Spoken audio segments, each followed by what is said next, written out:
فين عندنا les faiblesses. Potentiellement, on peut, l'audit, la politique de la donnée, elle est complètement à côté de la plaque, etc. Et donc, à ce moment-là, ça veut dire qu'il y a une priorité à travailler sur. Et donc, avec ça, avant d'arriver donc à ça, en partant de ça, on arrive à identifier une cible. Une cible, c'est pour améliorer la situation actuelle, voilà ce qu'on doit atteindre. On est par exemple à une note de 2 sur 5 sur la partie, sur l'axe infrastructure, il faudra qu'on soit au moins à 4 sur 5. Donc on identifie cette cible. Bien sûr, pour y arriver, il faut qu'on identifie un certain nombre. Avant de sortir les initiatives, il y a le process de scoring qui est basé sur un certain nombre d'axes d'analyse. Là aussi, c'est des choix d'organisation. Chacun va définir. On score les initiatives sur la base d'un certain nombre de critères, parmi lesquels, il y a des points de blocage possibles. Quel est l'impact organisationnel possible? Est-ce que c'est quelque chose qui est prioritaire ou non prioritaire? Quel est le budget que ça peut nécessiter? Est-ce qu'on a les budgets nécessaires pour ou pas? Donc, les éléments de scoring permettent de dire, globalement, par rapport à nos axes d'analyse, voilà l'initiative qu'on va pouvoir retenir. Une fois on aura retenu l'initiative, on va définir le plan d'action dans chaque initiative et on va mettre en place, bien sûr, le processus, les budgets, les ressources qui vont pouvoir travailler sur ces initiatives. Donc, effectivement, le processus d'identification des points de blocage possibles fait partie des éléments qui sont importants pour le scoring des initiatives possibles. Il y a parmi les choses qui sont incluses dans le processus, il y a une cartographie des risques aussi. Donc, quand tous les initiatives, en phase de, c'est un des axes d'analyse. Ça fait partie des axes d'analyse avant de définir quelles sont les priorités. Une fois ces priorités sont faites, on a les initiatives on va dire le détail de l'initiative. Si on prend le cas de l'initiative donnée, donc on a pris la décision en considérant tous ces éléments, il y a une initiative de données qui est nécessaire, une initiative data qui est nécessaire au niveau du département. À ce moment-là, ce qu'on va essayer de faire, c'est de mettre en place.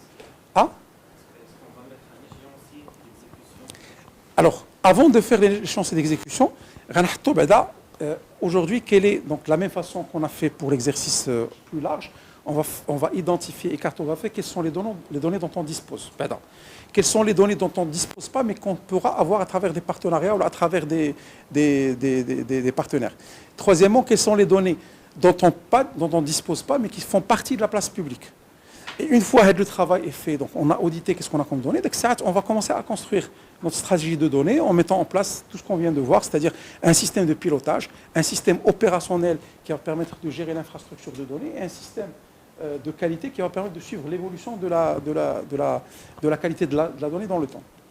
Donc ça, c'est juste pour vous donner une vue d'ensemble. Je pense que c'est important de cadrer comment les choses se font et avec quel ordre pour qu'on puisse... Bien sûr, la question qui peut se poser aussi, c'est est-ce que toutes les fonctions dont on vient de parler, les un CDO, etc., est-ce qu'elles sont nécessaires?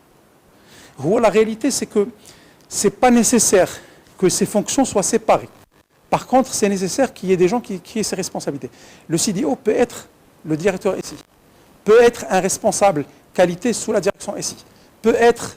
Donc, mais la fonction, elle doit exister.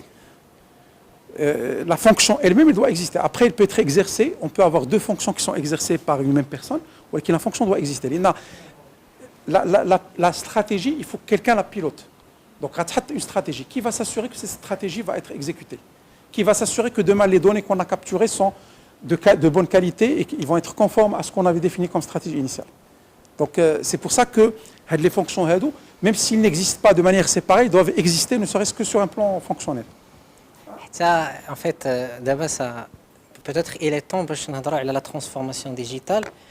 Dans notre approche, comment on aborde cette thématique pour accompagner. On peut partager avec vous un peu notre approche, parce que c'est ce qu'on a déjà fait avec la NRT, ce qu'on a déjà commencé à faire avec la DD. Alors l'approche, c'est en fait empower, c'est-à-dire autonomiser l'administration en établissant en centre de l'administration une équipe de transformation. Alors, je vais revenir là. un indicateur de changement de mindset. Parce qu'on parle toujours qu'il faut mesurer les choses. Est-ce qu'on avance ou là. Combien d'organisations, comme les établissements, ont un transformation officer au Maroc? Combien? Ça, c'est une mesure très importante. Parce que s'il n'y a pas une équipe de transformation transversale qui touche tous les métiers, et qu'on a vu dans la matinée tous les niveaux, c'est une équipe qui est transversale, horizontalement et verticalement. C'est-à-dire il est formé, c'est à l'image des cercles de qualité CEDA, c'est à l'image de la méthode générale de la conduite du changement, c'est une pratique. Alors on commence par former une équipe de transformation qui est surtout pas limitée au DSI, surtout pas, parce que l'approche DSI, on a appris par les histoires qui ont terminé par l'échec, on a appris que c'est une partie toujours l'informatisation, la virtualisation. Maintenant, ce qu'on est en train de faire, c'est pour permettre à une équipe de germer au sein d'une organisation en la dotant de compétences. C'est le seul moyen. Même ce que vous voyez en tant que formation, en tant qu'on dépense dans les formations, dans les séminaires, ça ne va pas marcher s'il n'y a pas une appropriation dans l'organisation, au sein de l'organisation, d'une équipe de compétences qui va faire le relais. Alors, comment ça? Il doit être multicompétente, il doit être présente le bas échelle jusqu'à le top, le bottom. Ça doit être présent. Il n'y a pas cette formule magique de... En fait, c'est elle qui va gouverner, c'est elle qui va orchestrer la fluidification entre le premier niveau qui est en contact avec les opérations de tous les jours et avec la prise de décision. Sans ça, alors pour dire, il y a des pays qui ont emprunté cette voie. Alors je vous encourage à voir l'exemple de l'Arabie Saoudite. De voir l'exemple de ce qu'ils ont fait فريق التحول الرقمي في البرنامج يسر. Ça a commencé avec quelque chose qui est de ranking ou là. Alors, pourquoi ça a réussi? En fait, c'était le sujet de plusieurs études de cas. Pourquoi ça a réussi au niveau de l'Arabie Saoudite? Pourquoi ça a réussi? Exactement, parce que 2030, ne discutez pas. 2030, ne discutez pas, ça respectait la culture, ok. Ça c'est clair, mais à travers le bon mécanisme. Vous voyez, si on essaie de benchmarker avec l'expérience de l'Arabie Saoudite, vous allez voir que énormément de stratégies ont été écrites, mais mises au placard. Lorsqu'on s'est rendu compte que, maintenant, ce ne sont pas ces consultants qui vont faire l'affaire, c'est même pas... Alors, dans un autre niveau, on a décidé, voilà, on a conclu que peut-être qu'il faut avoir des consultants arabophones. C'est très important, ce que je suis en train de dire, parce que c'est la culturation. Quelqu'un qui connaît mes valeurs, ou là qui peut comprendre mes valeurs, parce qu'il ne s'agit pas de mettre une application, s'assurer de son déploiement et partir par la suite. Non, ce n'est pas du tout ça. Il faut rester. Donc, ce qu'on proposait à ces gens-là, des PMO, Project Management Office, mais aussi des CMO. C'est une fonction Change Management Officer. C'est-à-dire quelqu'un qui va assurer que la formation, la communication, d'accord, et le coaching passent en dose voulue. Donc, ça peut réussir. Une petite parenthèse, si vous remarquez, je ne l'ai pas directement mentionné, mais on parle très bien de changement de conduite de changement, d'accompagnement de la conduite de changement. Et on parle Chantier 7. Voilà. Et on parle de culture, on parle d'acculturation, donc conclusion. C'est des choses qui sont fondamentales. Encore une fois, on va dire, comme a dit Oussama, je pense qu'il y a des décalages entre d'un côté des cabinets internationaux qui font du conseil, de l'autre côté une élite francophone ou francophile qui a J'adore culture, etc. Et on a la masse de l'autre côté. Donc il y a une concordance entre les uns et les autres, là, ça ne va pas marcher. Je ne dis pas qu'il faut que ce soit forcément quelqu'un. Un exemple très simple, quand on fait des stratégies, notamment des stratégies de données, là, il faut mettre le citoyen dans la boucle. Il faut idéalement avoir le client, le client, quel qu'il soit, que ce soit un citoyen ou une entreprise ou une entité, qu'elle soit partie prenante. C'est la première étape de l'inclusion. Mais Déjà. Exactement. Chez la stratégie, quand on parle de stratégie justement de transformation, notamment dans le digital, il y a 3 leviers fondamentaux. Le premier, c'est la centricité du client, la centricité du citoyen. Donc citizen-centric, que ce soit citizen-centric. Deuxièmement, et c'est fondamental aussi, il faut que ce soit data-driven. Il faut que la data soit au centre de cette transformation. Et troisièmement, il faut que ce soit agile et collaboratif. Donc si on n'a pas les 3 leviers, encore une fois, il y a d'autres leviers qui sont un peu moins importants, mais ici, on n'a pas ces 3 leviers. Alors, au niveau de l'entreprise, on parle plutôt aussi de business model operating. driven ou operating. C'est-à-dire la stratégie, qu'est-ce qu'elle va servir? Est-ce qu'il va marcher? Est-ce qu'il va générer de la valeur expected? La valeur réelle, business. Il y a la valeur business, c'est soit un chiffre d'affaires de plus, soit c'est une meilleure marge, soit c'est de meilleurs coûts de production ou d'exploitation, soit c'est une meilleure gestion de risque, soit donc un objectif business. D'ailleurs, la première chose, tout à l'heure on parlait de l'État, on a parlé d'audit, la première chose les entreprises qui sont dans l'audit, c'est d'abord de définir quelle est la stratégie de l'entreprise et quel est l'état de maturité de la stratégie de l'entreprise, en oubliant le digital, c'est-à-dire l'objectif d'une entreprise quand elle veut s'accompagner digitalement, أهم حاجة عندها هي أنها تجيب des clients, واش أهم حاجة أنها تفيديليزي les clients, واش أهم حاجة أنها augmenter les marges, واش أهم حاجة أنها optimiser l'exploitation, et en fonction de son objectif business, à la fin de cette transformation, elle va servir un objectif business. C'est comme l'État lui-même, la transformation digitale, elle va servir un objectif. Sinon, l'objectif, c'est en fonction de ça que tu vas dire les priorités. Il a quel objectif? C'est de servir le citoyen. C'est pas la même chose si l'objectif c'est de maximiser les ressources de l'État. C'est pas la même chose si l'objectif est de sécuriser. C'est selon notre objectif qu'on va définir à la fin. Qu'est-ce qu'on va mettre comme... Effectivement. Je ne sais pas, donc, puisqu'on s'approche de la clôture, il y a toujours une habitude. Lorsqu'il y a la formation, chaque fois que une formation se termine, et j'arrête pas de me former. Donc chaque fois je me pose cette question, c'est j'aurais aimé poser cette question. Alors, on vous donne la chance de la poser maintenant avant de vous la monter par la suite. Une question les vraiment, surtout d'ouverture. Le cadre, c'est un prétexte. Cette formation, c'est un prétexte. D'accord?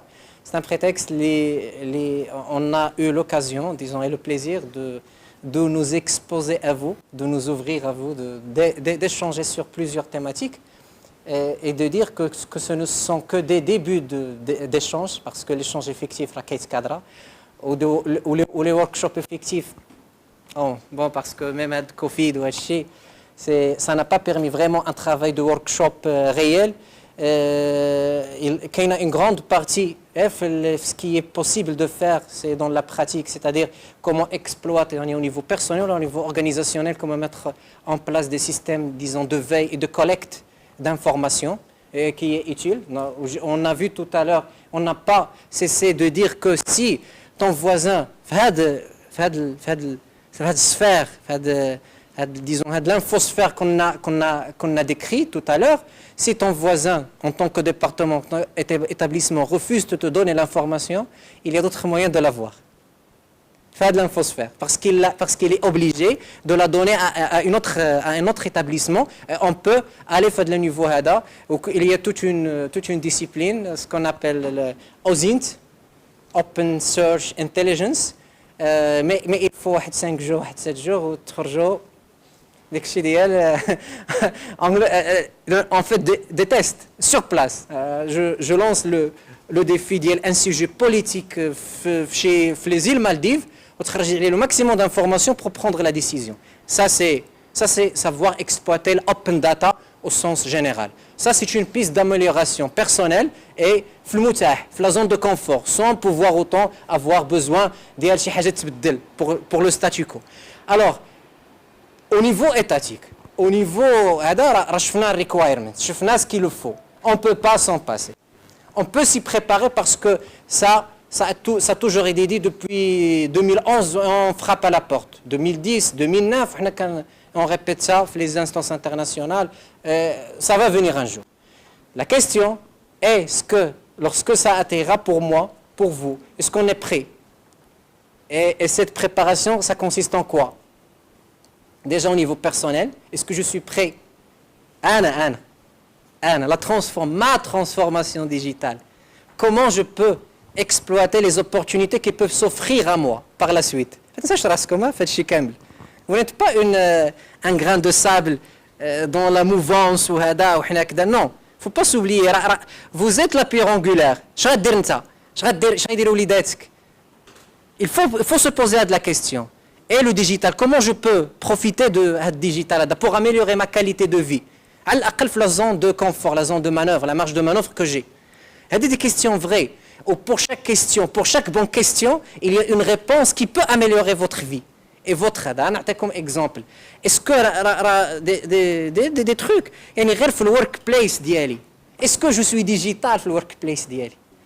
Est-ce que je ne peine pas à faire des choses et des choses chaque jour de la même façon, sans pour autant savoir qu'il y a d'autres personnes dans un community practitioners, quelque part dans l'Inde ou même au Maroc ici, qui ont fait la même chose que je peux partager avec eux.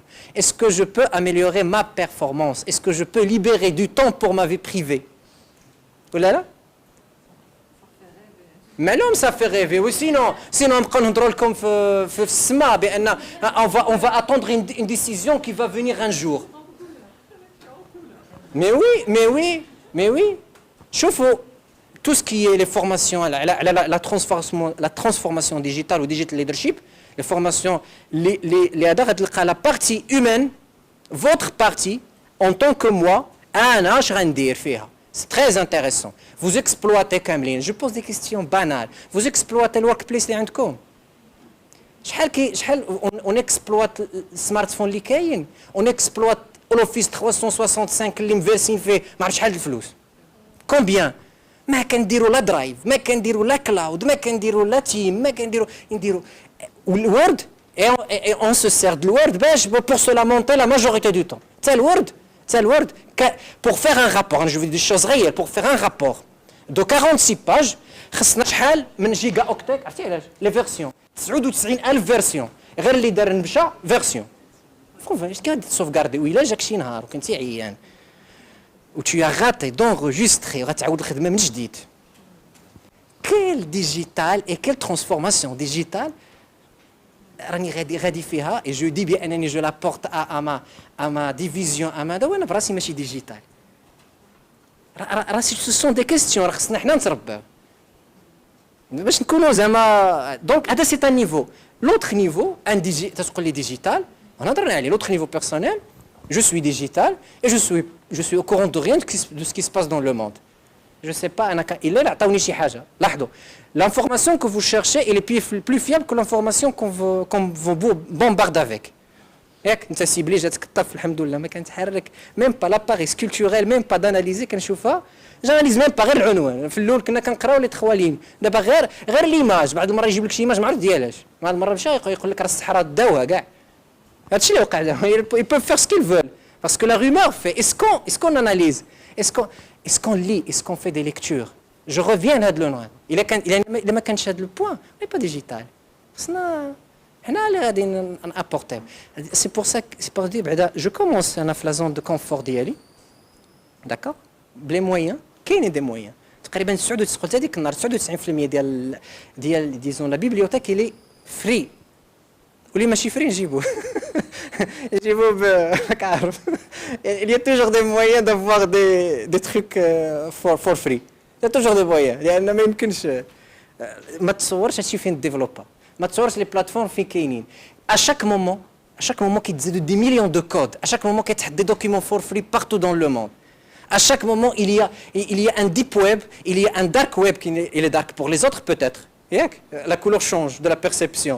Il y a énormément d'opportunités qu'on laisse passer et on dit voilà il faut une décision de là-haut qui va changer. Oui c'est vrai متفق معك ولكن خلي readiness, la préparation, c'est dans ce niveau les. Alors je vous dis que c'est vrai les 3 jours c'était vraiment chargé Mais vraiment, ce qu'on a voulu, c'est de un peu augmenter un peu et toucher le nerf. Peut-être qui fait mal ou qui va créer la joie, l'apprentissage par la suite et dire que le choc, voilà, là où je suis, Rani, j'ai plein d'opportunités en face, je peux saisir, je peux aller de l'avant. C'était ça l'objectif. C'était un prétexte de service donc l'accès à l'information, c'était un prétexte. Comme toutes les formations pour nous, pour nous, c'est un prétexte pour faire passer des messages et pour avoir un rôle. Et je sors de là et je suis vraiment comblé pour dire que dans vos yeux, dans vos réponses, dans vos réactions, j'ai vu tout à l'heure dans vos réactions par rapport à l'appréciation. Je vous remercie pour cette confiance et pour cette appréciation. J'ai essayé de faire quelque chose. Je vous lance le défi de faire quelque chose à votre tour. Eh bien, merci. Je vous dis merci. Inch'Allah, on aura l'occasion probablement de se revoir pour approfondir ces aspects qu'on n'a fait que toucher de loin par certaines choses. C'est ça, par la suite, il y a des démarches à tout. Et chaque fois, on renaît dans nos cendres. Vraiment dans un état. On a essayé de donner le maximum. Maintenant, je suis vide et je dois m'approvisionner. Vous savez? Donc, c'est ça, le ravitaillement continu, culturel continu. C'est un défi pour nous. Je vous lance le défi aussi. N'hésitez pas à nous contacter. Ça fait plaisir de poser des questions ou là, je ne sais pas, de relever des défis et on est là. Inch'Allah. Il a pris في الحياة. Bien sûr, bien sûr. Bien sûr. J'aimerais juste un point en complément ici, Oussama. D'abord, Zama, on a eu beaucoup de plaisir à vous avoir. On apprécie énormément votre feedback, les interactions. أنا ما كنتش معكم بزاف ولكن je pense que alhamdoulilah, on est une équipe. L'objectif, c'est que c'est vraiment, en tout cas, au-delà de la mission qui est là, c'est l'objectif, c'est d'aider si on peut, chacun de sa manière, à faire en sorte que l'évolution se fasse. Donc, il est au-delà de la présentation, le support, qui est assez riche. Elle a fait beaucoup de choses. On n'a pas eu le temps de dire tout, là, de rentrer dans le détail dans tout. Au-delà de ça, si vous avez besoin de... Alors, j'ai parlé tout à l'heure des modèles de cabinets internationaux que je peux partager aussi avec vous. Donc, n'hésitez pas, prenez contact avec nous, on est à votre disposition. Si vous avez besoin aussi d'être accompagné sur des actions, et on l'a fait sur d'autres formations qu'on avait fait avec l'ADD dans le passé, on avait partagé aussi des modèles d'audit de maturité digitale, on a travaillé avec eux sur des choses. Ils nous ont sollicité par la suite sur des choses de manière bénévole. Hein. Je ne parle pas de mission. Ah. Ah. Ah.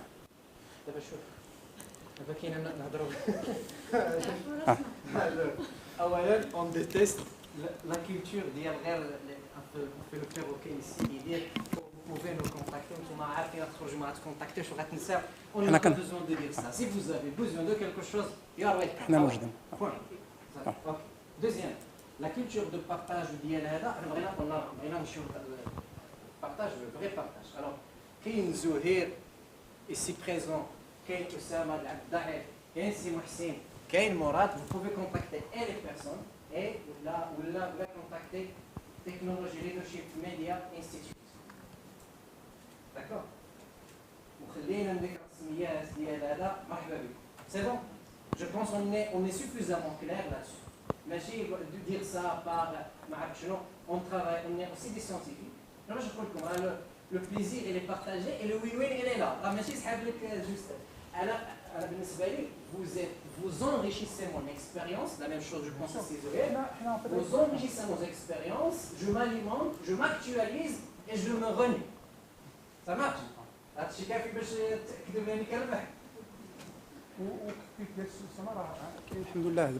On a un background aussi académique. Chacun de nous enseigne dans soit des universités ou des écoles. Et donc le fait d'avoir aussi l'aspect réel, au-delà bien sûr de l'aspect professionnel, permet d'enrichir, à travers les échanges, d'enrichir la réalité et d'avoir des use cases et de construire des use cases qui sont beaucoup plus poussés. C'est vrai que fait le cas de la data, on a eu du mal à trouver des use cases réels au sein de l'administration. Avec les échanges qu'on a pu avoir, on sait plus ou moins rapide, les choses les plus ou moins des choses, شنو هما لي شوز اللي حتى انا مازال ما داروا شنو لي شوز اللي يقدروا يداروا dans le futur. On peut carrément penser à mettre واحد الكلاسمون ولا شي حاجه une édition par rapport aux expériences. يعني تعطيني الاكسبيريونس ديالك جو لا كومباري une autre expérience ونحطها que soit partagé d'une façon ان هاد الاد هوك وهاد chacun travaille dans son petit coin c'est un peu ça brise alors que mon voisin il a une compétence dont j'ai besoin il a un avantage comparatif. Alors économiquement rationnellement investir dans l'avantage comparatif de mon voisin c'est un gaspillage. اجي من عنده مرحبا اجي علاش واخا نمشي ولا حاجه عندها c'est ça l'idée des gens. On travaille on communique à travers nos différences et non pas avec nos ressemblances. Parce que je suis différent de ces Zouher qu'on est attaché l'un à l'autre. ماشي غير parce que كيشبهني ولا ما ça va pas لا حتى شي معنى. Ça c'est une culture qu'on essaie d'inculquer, de communiquer et d'encourager les gens à adopter la même chose. D'accord? والغالب والله الا ما قصرنا على شي حاجه. الله يحفظكم. Donc voilà, ما عرفتش سي جمال كاين؟ سمحوا لي. كاين سي جمال؟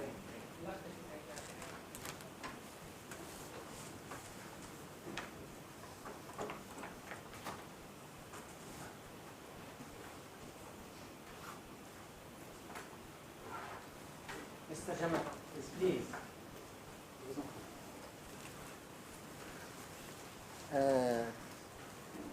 On vous laisse le mot de clôture quand tu as commencé. Donc, merci beaucoup. Donc, je m'excuse. J'aurais souhaité profiter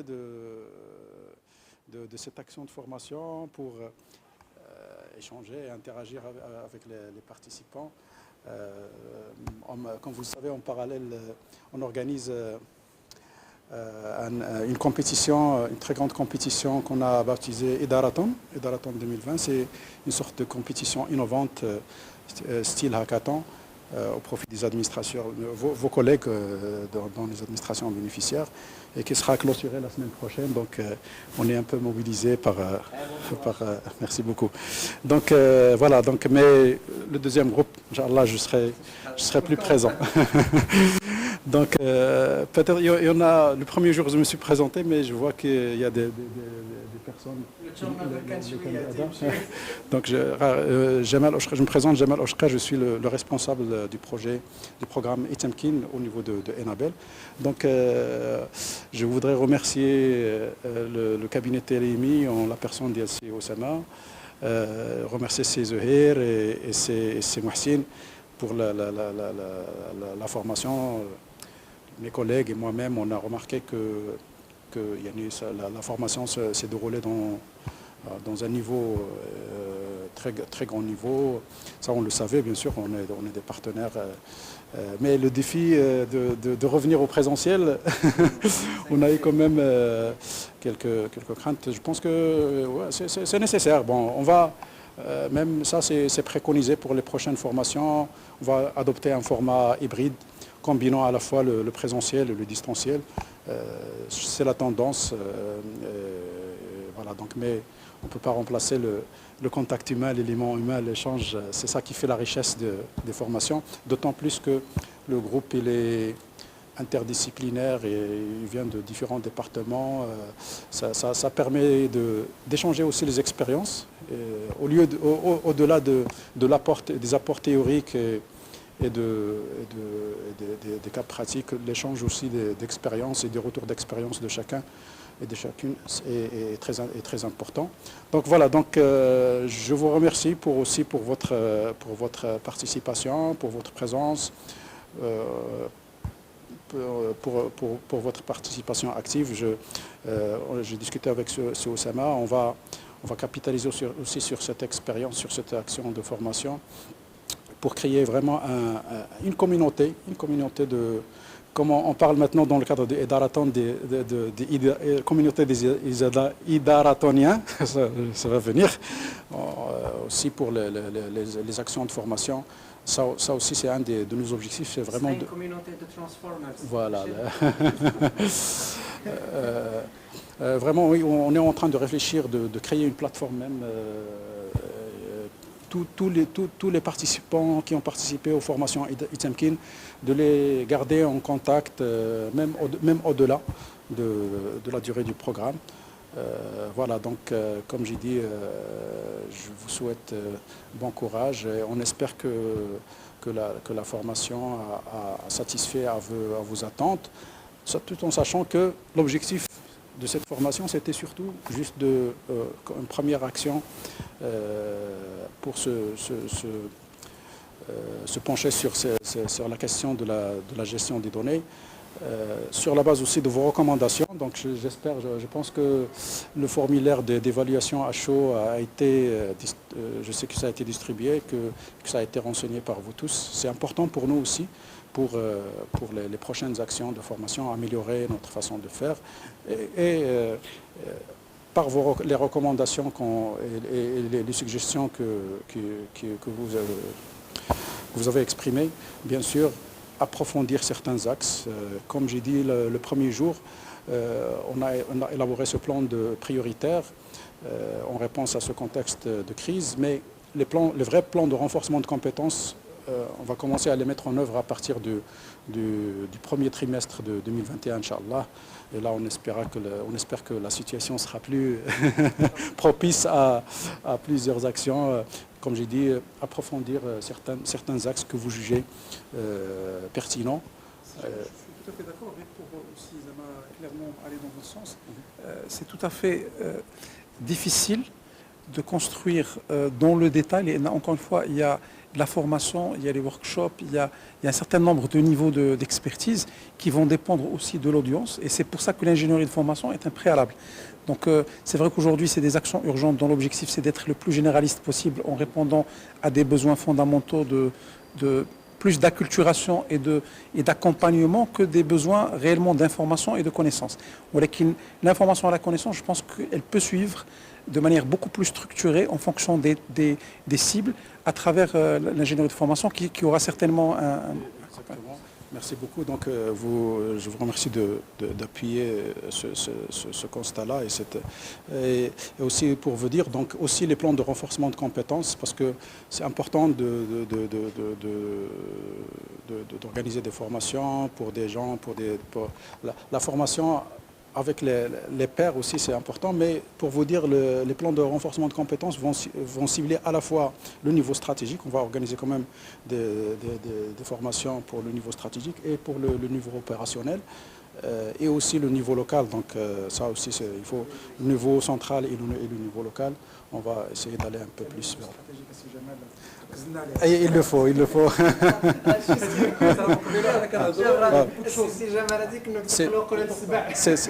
C'est prévu. Là, on est conscient. Il faut aller de pair pour atteindre vraiment les objectifs. Inch'Allah, de l'améliorer. Notre souci tous, c'est d'améliorer notre quotidien et du citoyen et de l'amélioration de l'administration. Voilà, donc comme je dis, je réitère mes remerciements au cabinet TLMI et j'espère, Inch'Allah, dans les autres actions, qu'il y aura d'autres occasions de collaborer ensemble. Voilà. À votre honneur. Merci.